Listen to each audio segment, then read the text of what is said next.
జై శ్రీకృష్ణ.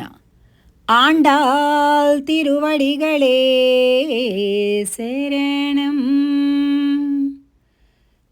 సుప్రభాత వేళలో ఆండాళ్ గోష్ఠి అందరూ కూడా నందగోపుడి ఆ రాజప్రాసాదాన్ని చేరారన్నమాట. ద్వారపాలకులు ప్రసన్నమయ్యారు, లోపలికి పంపారన్నమాట.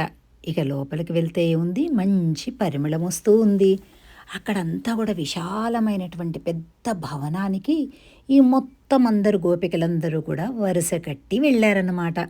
అందరూ పాడుకుంటూ అంబరమే తన్నీరే సోరే అరం సెయ్యం எம்பெருமான் நந்தகோபாலா எழுந்திராய் கொம்பனார்க்கெல்லாம் கொழுந்தே குலவிளக்கே எம்பெருமாட்டி யசோதாய் அறிவுராய் அம்பரமூடறுத்து ஓங்கி உலகளந்த உம்பரு கோமானே உறங்காதெழுந்திராய்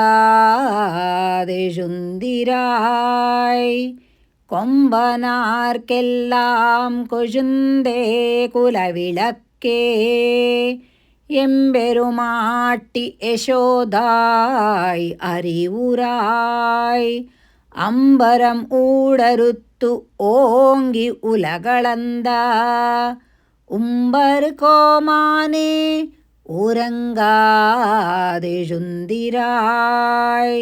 செம்பொற்கழலடி செல்வா பலதேவா உம்பியும் நீயும் உறங்கு ఏలోరెంబావాయ్.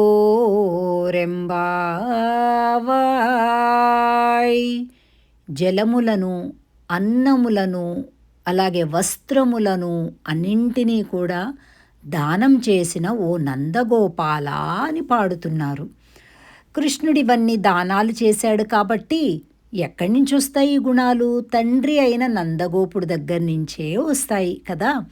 పెద్దలు ఏది చేస్తే పిల్లలు అదే చేస్తారు. కాబట్టి కృష్ణుడు ఇవన్నీ దానాలు చేశాడు కాబట్టి నందుడిని ఊహిస్తున్నారన్నమాట. దానములు, ధర్మములు, నీటిని, ఫలములను, ఆహారాలను, వస్త్రములను దానం చేసినటువంటి ఓ నందగోపుడా అని ప్రార్థిస్తున్నారు. ఈ నందగోపుడు గురువు అన్నమాట, ఆచార్య స్థానం అన్నమాట. ఈవేళ యశోదమ్మ తల్లి ఎంత సుకుమారమైనటువంటి తల్లి. అలాంటి ఓ యశోదమ్మ, ఈ కులానికే నువ్వు దీపానివమ్మ, అలాంటి బిడ్డడిని కన్నావు తల్లి అని అంటూ ఈ నీ యొక్క ఈ కాంతి ఏదైతే ఉందో అదేంటి అంటే ఈ నందవ్రజం మొత్తానికి కూడా నువ్విచ్చిన బిడ్డనే, ఈ కన్నయ్యనే కాంతి అన్నమాట అంటూ ఆ ఎంబెరు మాట్టి ఆయన భగవంతుడైతే ఆయనను శాసించేటటువంటి తల్లివి నీవు కదా యశోదా, మేలుకొమ్మ అంటున్నారు. ఇక తర్వాత కృష్ణుడు అంబరమూడరుత్తు ఆకాశాన్ని కూడా దాటుకొని చీల్చుకొని వెళ్ళి అక్కడుండే బ్రహ్మని కూడా పలకరించి ఆయనతోటి బ్రహ్మ కడిగిన పాదము అని పాదములను ఆయన యొక్క వేద జలములతోటి ప్రక్షాళన చేస్తే తిరిగి మళ్ళీ ఈ బలిచక్రవర్తి పైన తలపైన కాలును మోపి పాతాళలోకాన్ని కూడా ఆక్రమించినటువంటి ఓ స్వామి అంటూ ఆ వామనుడివి, ఆ త్రివిక్రముడివి నువ్వేనయ్యా. మా ఎదురుగా ఇలా నవ్వుతూ తుళ్ళుతూ చిన్న బాలుడిలాగా ఉన్నావు. కానీ 3 లోకాలను కొలచినటువంటి పాదములయ్యా నీ పాదములు.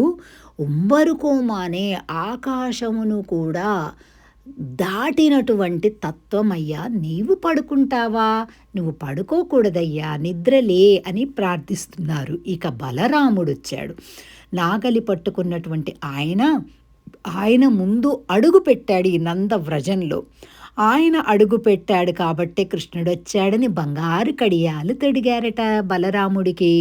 ఉంబియుం నీయుం ఉరంగు, నువ్వు నీ తమ్ముడు ఇద్దరూ లేవండయ్యా, పడుకోకూడదయ్యా అని అంటూ కాళీయ మర్దన చేసినటువంటి పరమాత్మను శ్రీమన్నారాయణుడే ఈ శ్రీకృష్ణుడు, ఈ చిన్న బాలుడు, మాకు తెలుసు ఈయన పరదైవమని మాకు తెలుసు అని అంటూ తమ ఎదురుగా కనిపించేటటువంటి ఈ చిన్న బాలుడు పరంధామ, పరమాత్మ, అఖిలాండ కోటి బ్రహ్మాండ నాయకుడైనటువంటి వాడు, జగన్నాటక సూత్రధారి అని కొలుస్తూ ఉన్నారు గోపికలందరూ కూడా. నందుడు ఈ పాశురంలో ఆచార్య స్థానము అన్నమాట. ఆచార్యులు ఏం చేస్తారు? పరమాత్మను దింపి తీసుకొచ్చి మనకి అందించగలరన్నమాట. అలాంటి ఆచార్య స్థానమే నందుడు ఈ పాశురంలో ఆ భవనాన్ని చేరారు. యశోద మంత్రస్థానం అన్నమాట. నందుడు గురువు స్థానం అన్నమాట. గురువు మంత్రాన్ని ఉపదేశిస్తే భగవంతుడు మనకు లభిస్తాడు అన్నమాట.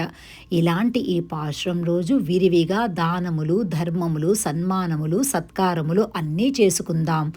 మన దగ్గర మన మధ్యలో పుట్టి పెరిగి మనతో రాసక్రీడలాడినటువంటి స్వామితోటి మనము ఆడదాం, పాడదాం, ఆనందాలను పంచుకుందాం అని అంటూ ఆండాల్ తల్లి ఈ తిరుప్పావైలోని 17వ పాశురంలో అత్యంత అద్భుతంగా స్వామితోటి రమించటం, స్వామిని ప్రార్థించటం కూడా చేస్తుంది.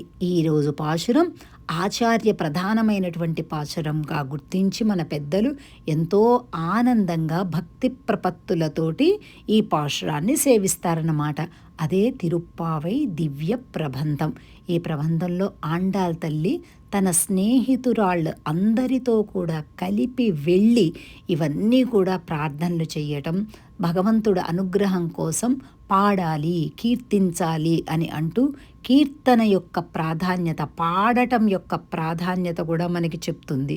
డప్పులతోటి, వాయిద్యాలతోటి, ఆనందమైనటువంటి నృత్య హేళలతోటి ప్రభాత వేళలో సూర్యోదయం కంటే ముందే మనం ఇవన్నీ చేసి భగవంతుడిని చేరుకోవాలి అని అంటూ నందుడి యొక్క ప్రాసాదాన్ని చేరుకొని ఆ నలుగురిని కూడా మంచము పైన సేవించినటువంటి ఆ దృశ్యాన్ని సేవిస్తూ చెప్పేటటువంటి దివ్య పాశురమే 17వ పాశురం.